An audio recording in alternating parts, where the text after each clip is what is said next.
Whether you're hitting the road or kicking back in the cab, it's time to take a load off with Big Rig Banter. Powered by alltruckjobs.com, your source for finding the trucking jobs drivers really want. Get ready to shift into gear and let the conversations roll.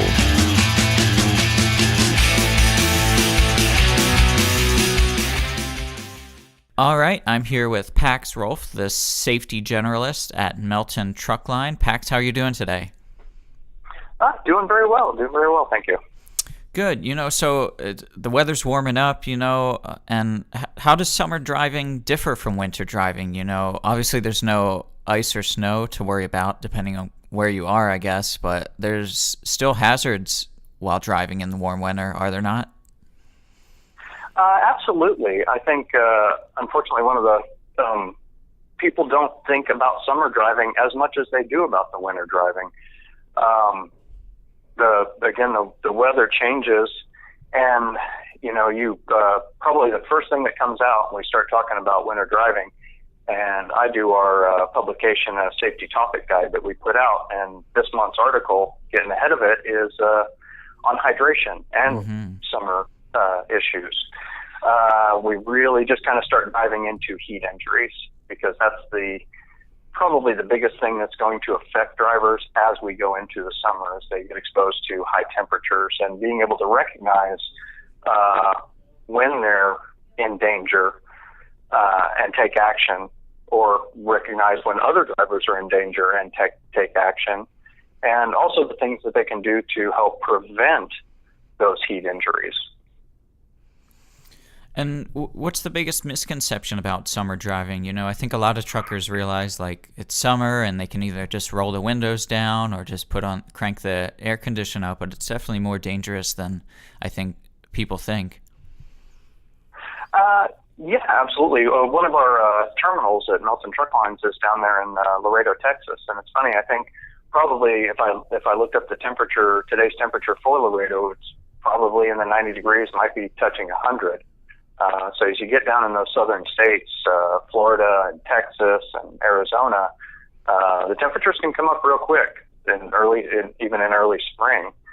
So you got to be prepared. You've got to.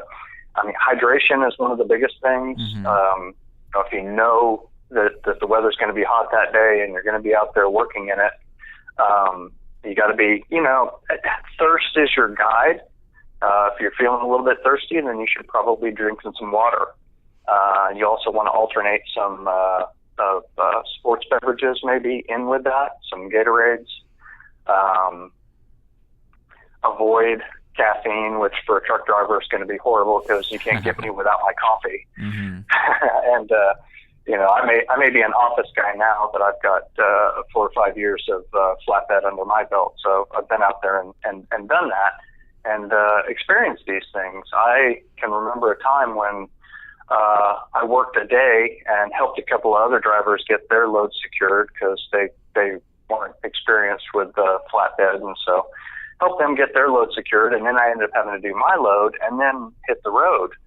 And I probably got no more than an hour or two into that drive, and I just I didn't feel well, and it was almost like I wasn't tired, but I was still kind of just really drained, and so I pulled over and I just stopped for the night. And I can't tell you that when I woke up, it was really odd, and I recognized at that point that I had been suffering from heat exhaustion. And so when you get to that point, and it's not hard to do because it kind of sneaks up on you. You really got to kind of be aware and be prepared for those things. So, we put the P charts up every summer in the bathroom so that you can detect the color of your urine and tell what your hydration level is. Hopefully, guys don't turn that into too much of a competition. And just how clear they can get. Recently we just put out a video talking about that driver's tan that some of you guys get, where you kind of have the one-armed sunburn going on. Do you have any other tips for driving in the sun? I know that's a big issue. I know there was a photo circulating around online of a driver that actually half his face, you could tell the wear and tear that the sun did on his face, and it was really drastic. I can tell you that driver is not a flatbedder. We get outside the truck enough and work in the sun that we get a chance to even out that tan. Mm-hmm. But I can see how that happens. What comes to mind is as predatory as truck stops can be with the stuff that they sell, the prevalence of cheap sunglasses, mm-hmm. and having a few extra pair just laying around at any moment, because we have cameras in our trucks, and so we get to do a lot of after accident analysis. We really like it because in many cases the camera footage has exonerated our drivers mm-hmm. in accidents that were initially being blamed on us. But I saw a couple accidents recently, and I don't know if it was due to the time change, but you could absolutely tell that the sun coming directly at the driver was a factor in them not being able to recognize that. In one case, a guy ran over a stop sign, just clean ran over a stop sign that was granted in the middle of the road, mm-hmm. but he was making a turn.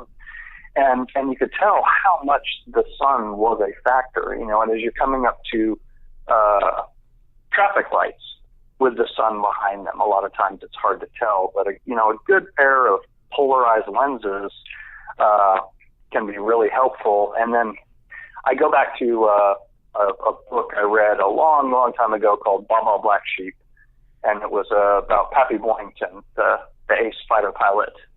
Had a TV show for a while too.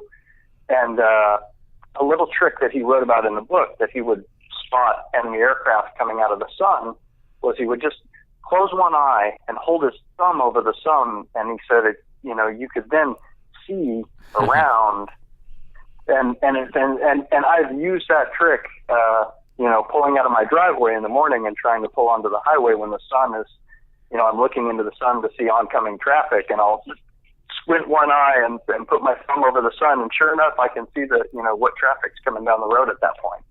Well, Pax, I thank you for stopping by to speak with us on the podcast. Do you have any other summer driving tips?